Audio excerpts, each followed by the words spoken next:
예배 참여한 여러분에게 하나님의 은혜와 평강이 넘치기를 기원합니다. 오늘 기도의 세 번째 내용입니다. 어찌할 수 없는 자들의 엎드림, 그것이 기도다. 함께 이 말씀 나누고자 합니다. MBC 문화방송에 각 파트에서 일을 하는 직원들끼리 음악을 좋아하는 사람들이 모였습니다. 그래서 우리가 음악을 하는 음악 밴드를 하나 만들자 하고 머리를 맞대고 어떻게 이름을 지을까 하다가 오합지졸이라고 이름을 지었습니다. 우리 모두가 다 엔지니어라든지 음향이라든지 프로듀서라든지 쇼 프로그램을 만드는 거라든지 기자라든지 모든 각자의 일에 다 전문가인 사람들인데 함께 모여서 음악을 만들어내는 일에는 도무지 해본 적이 없으니 우리가 겸손하고 정직하게 우리의 상태를 표현하는 이름을 만들어 보자 하여 우리 밴드의 이름은 오합지졸이다. 그렇게 지었다고 말을 하더군요. 그러면서 우리가 음악에는 오합지졸이기 때문에 할 수 있는 것은 오직 연습밖에 없더라. 저와 여러분이 성경을 읽으면서 예수님의 남겨진 11 제자들이 성령을 받고 땅끝까지 흩어져 순교를 마다하지 않고 복음을 전한 능력 있는 사람들이 됐다고 하는 건너뛰임이 너무 심각해서 예수님께서 부활 승천하시고 제자들과 작별한 그때의 제자들이 어떤 사람들이었는가 하는 것에 대해선 잘 생각하지 않습니다.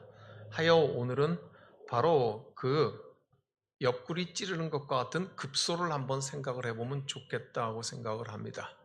물론 성령 강림 후에 땅끝까지 주의 복음을 증거하고 도마 같은 사람은 인도의 동쪽 끝에까지 가서 순교하였습니다만은 그러나 그들이 원래 그런 사람들이 아니었다는 것을 우리는 업적 중심으로 인상적으로 생각하기 때문에 그 보통 사람들의 모습은 잘 생각을 못하는 것 같습니다.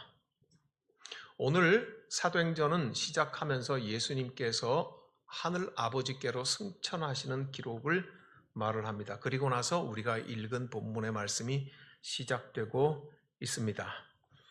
본문의 말씀의 첫 절에서 제자들은 남겨진 사람들이 됩니다.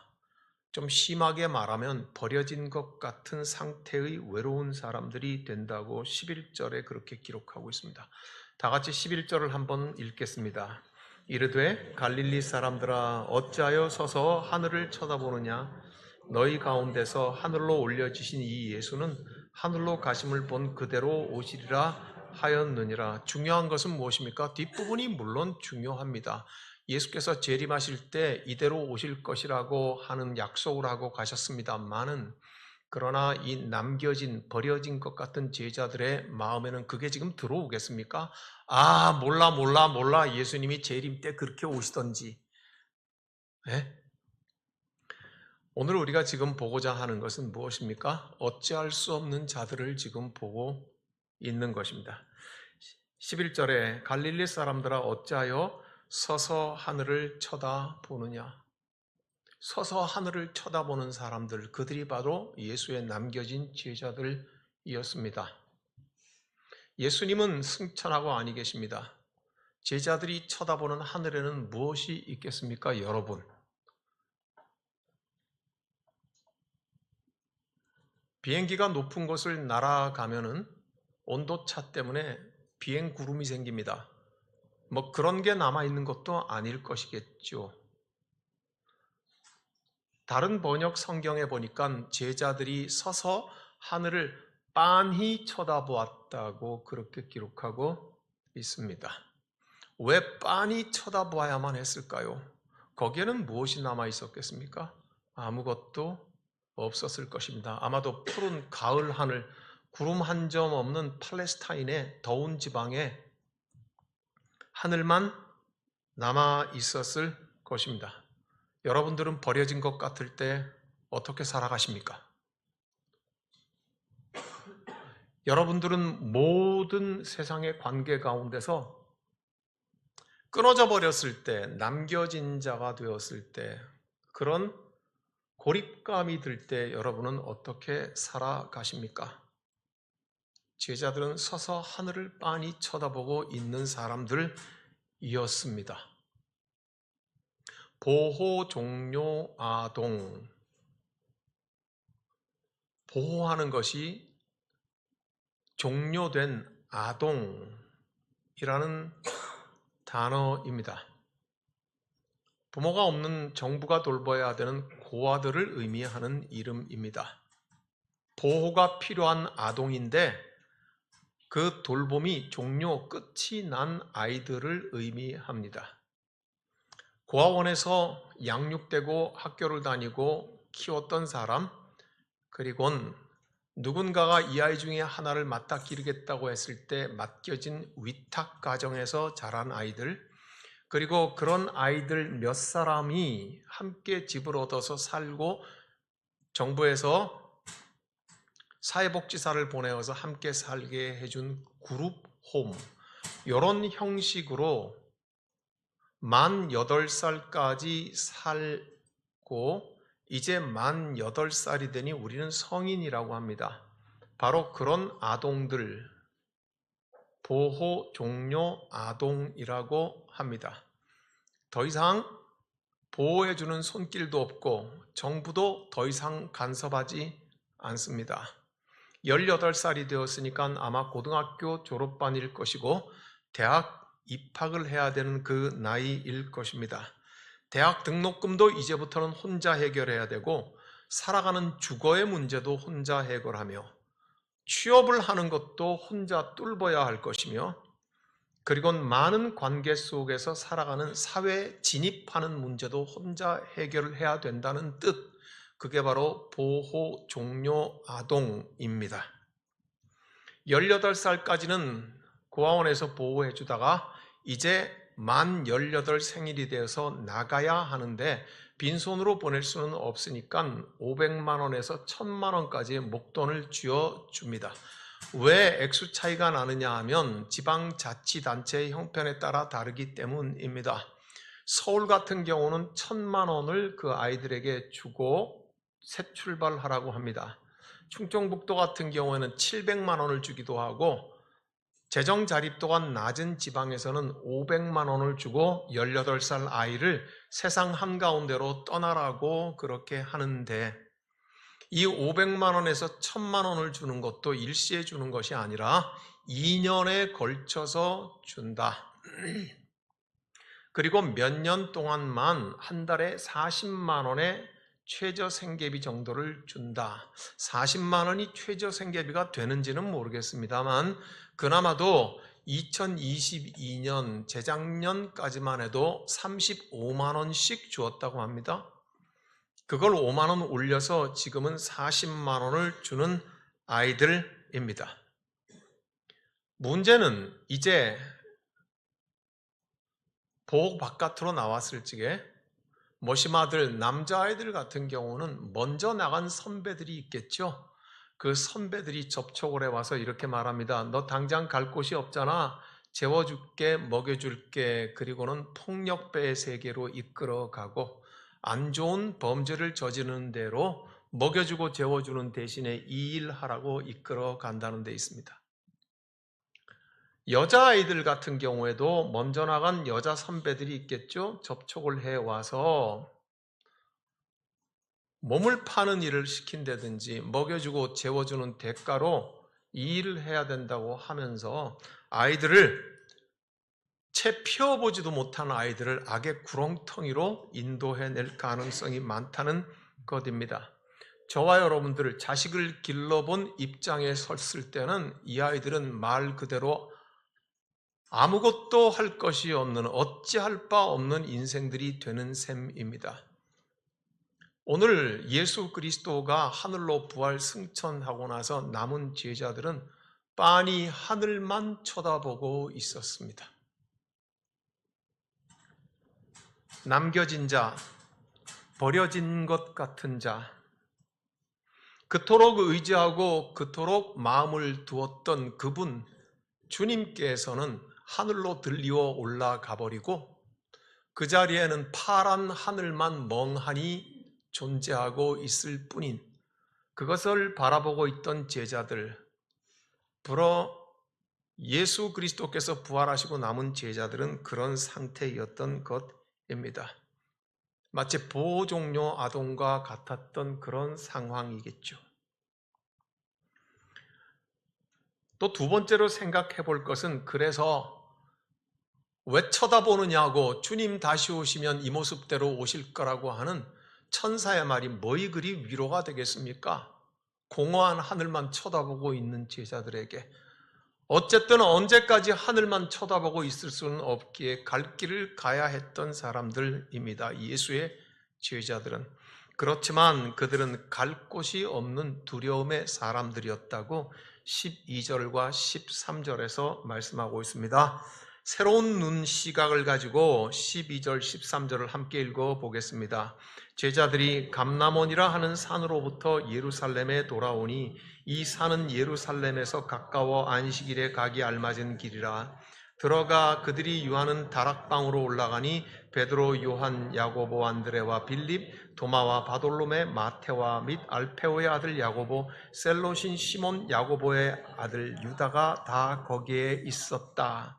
12절에서 그들은 어디로 갔다고 말하고 있습니까? 예루살렘을 갔다고 말하고 있습니다. 이스라엘의 수도니까 대한민국의 서울쯤 되는 곳으로 갔다고 말하고 있습니다. 하나, 성령 강림 사건 이후에 큰 소리로 하나님의 큰 일에 대해서 방언하며 말했던 이 제자들을 소리를 듣고 주변의 사람들이 뭐라고 말했습니까? 이 사람들은 갈릴리 사람들이 아니냐, 그렇게 말을 했습니다. 그들의 고향은 갈릴리였습니다. 그런데 그들은 지금 먼 하늘을 바라보다가 어디로 돌아옵니까? 예루살렘으로 지금 돌아오고 있습니다. 그리고는 13절에서는 어디에 올라갔다고, 어디에 모였다고 말하고 있습니까? 다락방에 다 모였다고 말하고 있습니다. 사랑하는 여러분, 예수 공동체는 근본적으로 순례 전도단이었어요. 예수 공동체는 이곳저곳 갈릴리를 중심으로 해서 다니면서 후원자들에 의존해서 복음을 전했던, 그래서 후원자들이 주는 돈으로 먹고 힘을 내어 전도했던, 불교에서는 탁발승이라는 게 있잖아요. 탁발승. 남의 집 앞에 가서 두드리면서 쌀을 주고 돈을 주면은 또 가서 순례길을 가는 건, 그런 승을 탁발승이라고 하듯이 예수님 공동체는 이와 같은 탁발 전도대였던 것입니다. 그러니까 하나님께서 창세기 12장에서 아브라함을 불러내실 때 너는 너의 본토 친척 아비집을 떠나 내가 네게 보여줄 땅으로 가라 하는 본토 친척 아비집을 이미 떠났던 사람들의 공동체였습니다. 그들은 결국 어디로 지금 갔다고 13절에 말하고 있습니까? 다락방이요. 다락방이 그들의 돌아갈 곳은 아니었습니다. 그들의 거처는 아닙니다. 그들은 갈릴리 사람들이었습니다. 그렇지만 그들은 갈 곳이 없었습니다. 하여 그들은 갈 곳이 없어서 두려운 사람들이었습니다. 그게 120명이었던 12명이었던 이 이름이 기록된 사람들을 중심으로 다락방에 모여서 감옥 같은 곳에 함께 같이 모여 있을 수밖에 없는 사람들이었습니다. 그들은 3년 동안 예수를 따랐습니다. 모든 것을 다 끊어버리고 예수를 따랐습니다. 예수는 그들의 모든 것이었다고 생각하며 따라다녔습니다. 그러나 부활하신 예수님은 승천하셨습니다.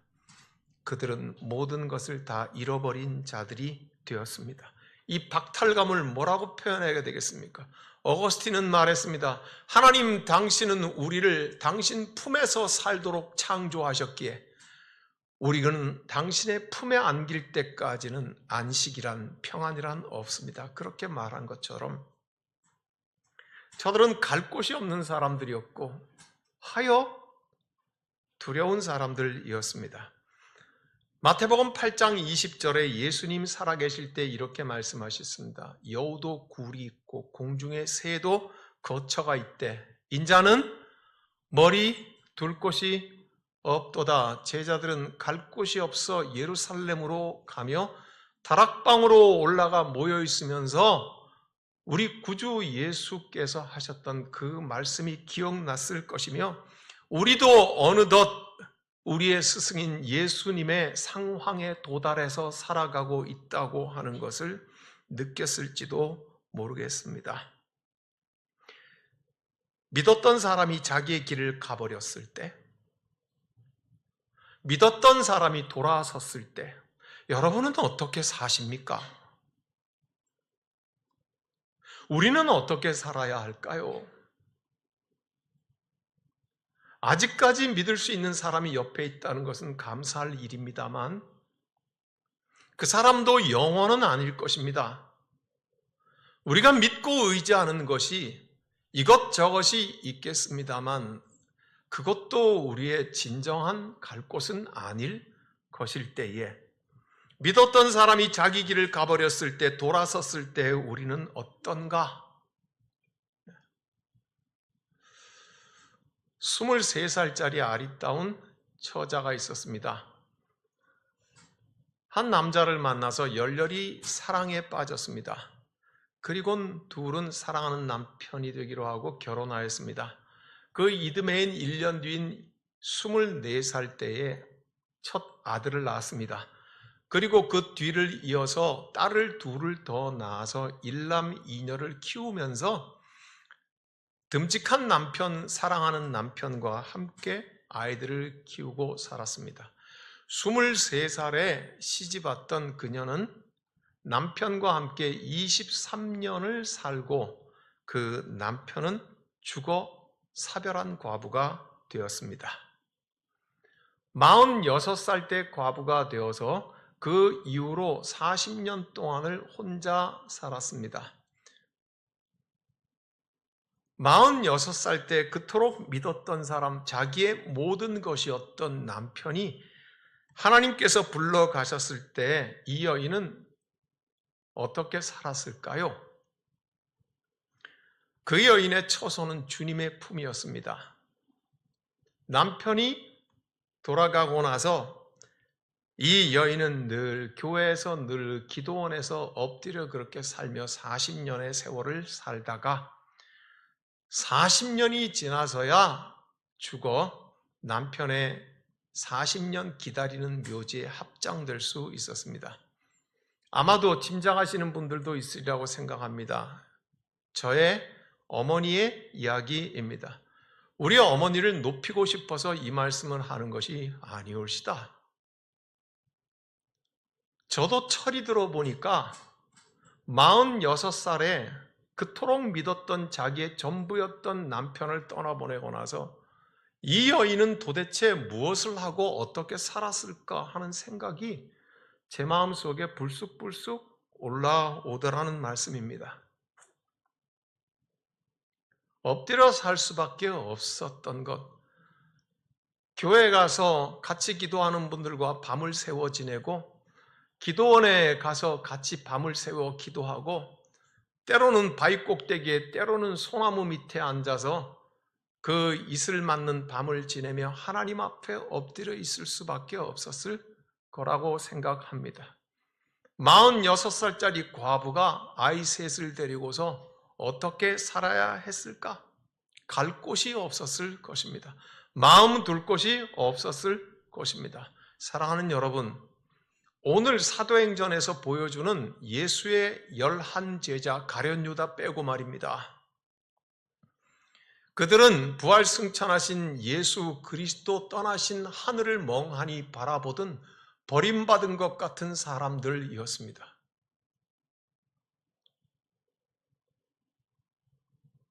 그리고 그들이 돌아갈 곳이 없어서 예루살렘으로 가서 그 다락방에 함께 모여있던 사람들이었습니다. 이 예수의 제자들은 어떻게 살아야 했을까요? 어찌할 수 없는 사람들, 고향으로도 돌아갈 수 없는 사람들, 다락방밖에는 갈 곳이 없는 사람들끼리 모여서 어찌해야 살 수 있었을까요? 하여 오늘 우리의 마지막 14절은 그들이 무엇을 했는지 보여주고 있습니다. 함께 같이 14절 읽습니다. 여자들과 예수의 어머니 마리아와 예수의 아우들과 더불어 마음을 같이하여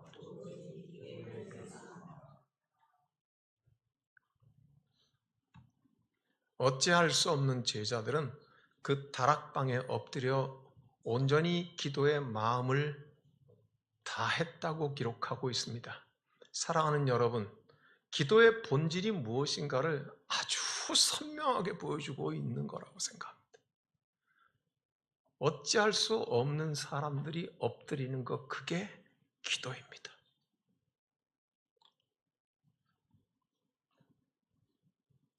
믿어집니까?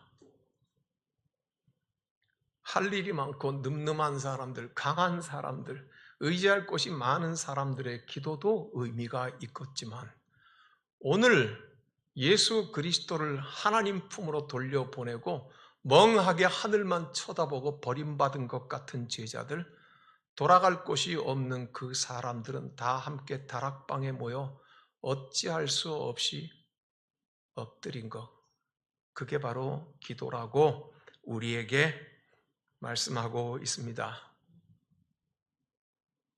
사무엘상 22장에 보면 다윗이 나옵니다. 다윗은 일찍이 거인 골리앗과의 전쟁에 이겨서 많은 사람들의 칭송도 받았고 음악을 어찌나 잘했던지 왕인 사울에게 광기가 일어나면 악기를 연주하고 음악을 연주해서 그 광기를 다스렸던 사람입니다. 이미 왕궁도 맛보고 승리도 체험했던 다윗이었지만 그는 권력자인 왕이 쫓아다니고 죽이려고 하니 어쩔 수 없이 도망다니는 처지에 됩니다. 하여 어느 동굴 속에 숨어 피신합니다. 그런데 다윗의 쫓겨다님을 보고 그 심정이 같은 사람들 여럿이 그 동굴 속으로 모여듭니다. 그 동굴 아둘람 굴에 모여있는 사람들을 보자시면 성경은 이렇게 기록하고 있습니다. 환난을 당한 자, 빚진 자, 마음이 원통한 자들이 그 동굴 속에 다윗과 함께 있었다고 성경은 쓰고 있습니다. 환난을 당한 자라는 것을 다른 번역 성경에 보니 압제받는 자, 누구에게 압제받았습니까? 이 세상으로부터, 이 제도와 질서와 세상의 모든 관계로부터 눌림을 받았던 사람들, 길을 피지 못했던 사람들이죠. 빚진 자는 빚에 시달린 사람들입니다. 아마도 월세방의 보증금까지도 다 빼갔을 것입니다. 빚쟁이가 얼마나 극악스러운지는 당해본 사람은 알겠죠. 마음이 원통한 자를 다른 번역은 억울한 일을 당한 자라고 표현하고 있습니다. 그 사람들이 그 동굴 속에